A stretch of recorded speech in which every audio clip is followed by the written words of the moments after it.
name is Laura.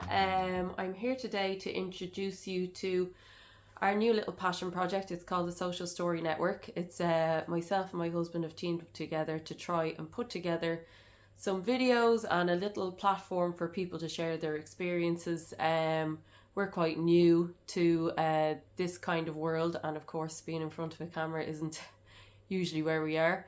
So we are parents of 3 young children, and our middle child is 3.5. He was diagnosed with autism last year, and we just thought we'd provide a safe space for people to get some advice and to share their thoughts and experiences, and as well as giving little guides to people on how to access services.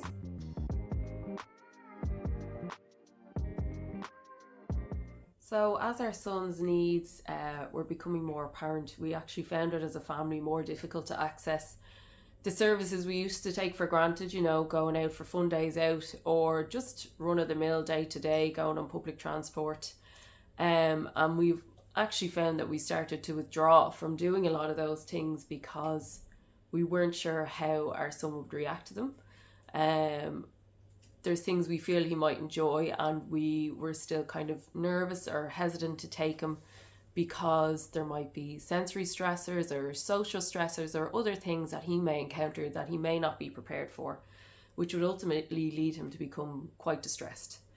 And I think the worry of this happening, even for me and his dad, kind of made us withdraw from taking him to places. And I suppose it has an impact on the whole family, and we feel we've kind of taken stock now and said, you know, I think we need to look at making these things accessible for our son and making them accessible for our family, because not only are we stopping his siblings from accessing things, we're kind of putting a cap on our son's lived experience before he's even started. So what we're trying to do here is make things a bit more accessible for everybody who might be experiencing these issues. So we were introduced to the idea of Social Stories by Joe's Wonderful School. They prepare him for a lot of outings and things using social stories, and we just found these worked fantastically for him, and they really prepared him for things. So we tried to do that in our day-to-day lives, and we noticed obviously a lot of services don't have social stories or don't provide it. So we kind of were relying on going onto their website, looking at pictures, trying to show them. But of course, these don't give a full picture of the experience. You know, it doesn't outline what sensory stressors you may encounter. It doesn't really outline, you know, how to navigate the service, how to go about doing things. And for us as well, that's important to know before we go somewhere. So we started making our own little videos, and we found that it's really helped Joe.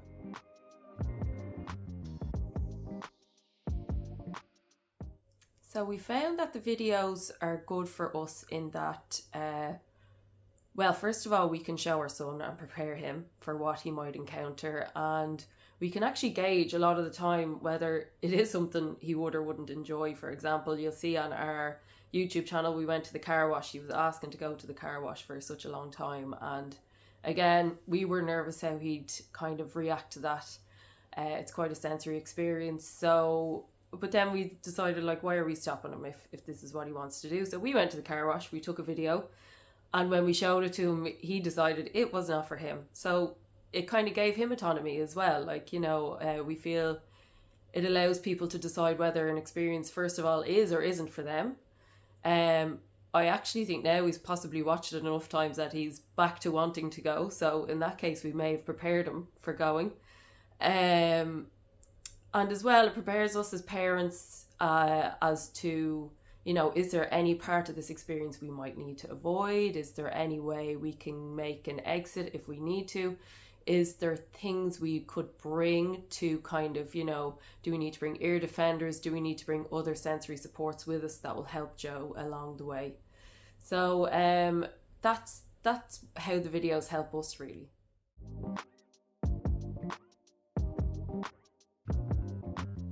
So as we were saying, it was just a year ago that our son was diagnosed, and really it was all quite new to us. We had a lot of questions. We were kind of in the dark about a lot of stuff, and I suppose speaking to other families, they're quite the same when they start out their journey, and it can be hard. It can be quite overwhelming and hard to know where to find information, and hard to know what to do next. So we are hoping that we'll be able to share some advice on what we've done. Like we say, it might not apply to everybody, but we can share our experience anyway. So what we're hoping is really at the end of the day is to have a platform where we just make life a little bit more easy for autistic people and their families. Um, like we mentioned, we're quite new to this, to the world of autism, and I suppose listening to autistic adults share their experiences kind of helped us so much and guide us on what the issues is that our son might face and what our son probably is facing on a day-to-day basis. So we would be so happy to get any feedback from any autistic individuals if they had any advice for us, if they feel our videos are missing something that they would feel is important. We'd really be happy to hear from you. And as you know yourselves, one autistic person is one autistic person, and everyone might vary differently. So if we're sharing advice, it might not always apply to everybody, and hopefully, uh, on the whole, we will be able to give people a bit of assistance.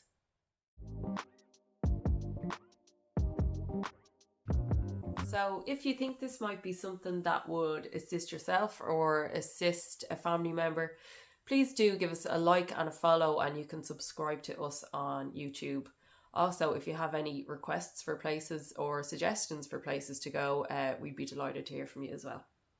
Thanks now.